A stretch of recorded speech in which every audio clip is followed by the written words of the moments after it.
One Podcast.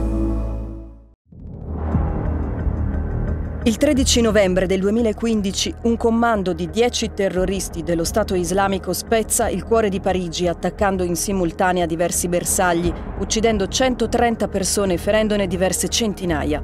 Una notte dell'orrore che parte dallo Stade de France, dove è in corso il match amichevole Francia-Germania alla presenza del presidente François Hollande. Sugli spalti anche uno dei suoi 4 figli. 3 i kamikaze che si fanno esplodere fuori dallo stadio. Alla seconda detonazione le forze di sicurezza del presidente hanno la conferma che si tratta di un attentato. Hollande chiama il ministro dell'Interno Bernard Cazeneuve per farsi raggiungere immediatamente. À l'heure du dîner, le président de la République m'appelle pour me dire qu'il a entendu à l'extérieur du Stade de France des détonations qui peuvent être le signe le commencement d'une attaque terroriste. Et après le coup de fil du président de la République, je décide de me rendre immédiatement au Stade de France pour le retrouver. Quelques minutes après que j'ai eu la certitude qu'il y avait eu cette explosion à l'extérieur du stade, j'apprenais qu'il y avait à Paris des attaques sur des terrasses. Et donc j'ai compris à ce moment-là qu'on n'était pas face à un événement isolé, face à une opération de quelques personnes par rapport au Stade de France, mais que nous étions véritablement attaqués par des groupes, sûrement appuyés par des dizaines de complices, qui étaient en train de faire des opérations extrêmement meurtrières à Paris. J'ai demandé, y compris à mon propre fils, de rester dans le stade, car j'étais sûr que les personnes qui étaient dans le stade seraient hors de danger. Et je ne voulais pas non plus, par un départ précipité, donner l'impression que la tribune se vidait et que donc il y avait des événements très graves qui pouvaient se produire. Et au bout de quelques minutes de la deuxième mi-temps, je suis parti avec le ministre de l'Intérieur, Bernard Cazeneuve, à Paris pour suivre l'ensemble des opérations. Nel frattempo, un altro squadrone della morte, composto da 3 terroristi, attacca le terrazze di 6 bistrò nel 10° e 11° arrondissement, uccidendo 39 persone e ferendone decine. In contemporanea, 3 criminali armati di Kalashnikov e cinture esplosive entrano sparando nel teatro del Bataclan, dove gli Eagles of Death Metal stanno tenendo un concerto. Gli spettatori sono 1500. In 12 minuti i terroristi ne uccidono 90 e ne feriscono centinaia. Gli uomini della BRI, corpo speciale d'assalto, compiono un blitz per liberare 11 persone tenute in ostaggio dai terroristi. Il presidente Hollande si accerta che i suoi figli siano al riparo.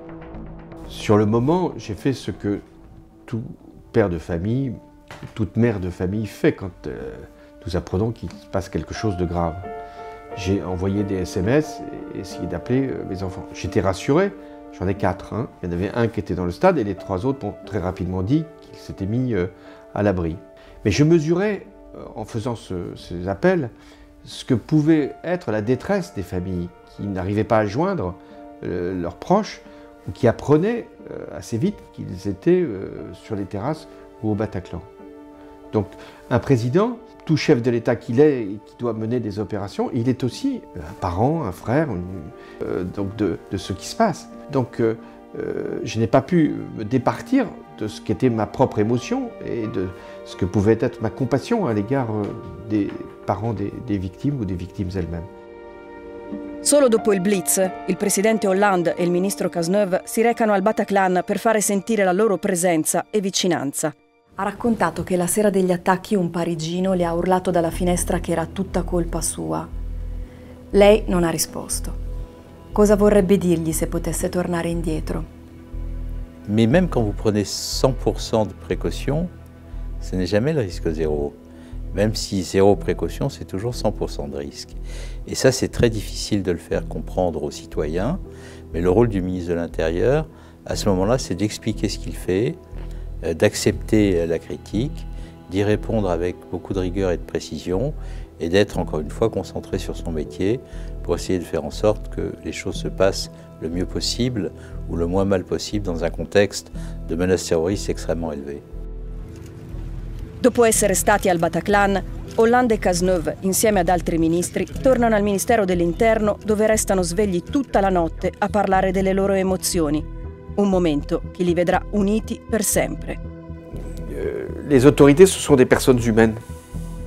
Elles doivent faire ce que leur devoir exige, c'est-à-dire prendre des décisions,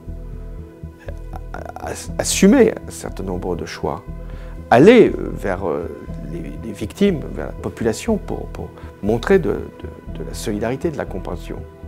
C'est ce que nous avons fait. Et puis il était 2 h du matin, 3 h du matin, qu'est-ce que nous allions faire? Le Premier ministre, le ministre de l'Intérieur, le ministre de la Justice, d'autres, et moi, on allait rentrer chez nous et essayer de dormir. Comment dormir? Après avoir vécu ce que nous avions nous-mêmes traversé.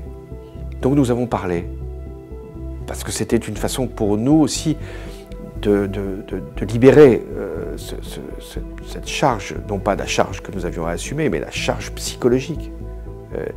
Et c'est vrai que ça a créé des liens. Après, la politique fait qu'on ne se retrouve pas toujours.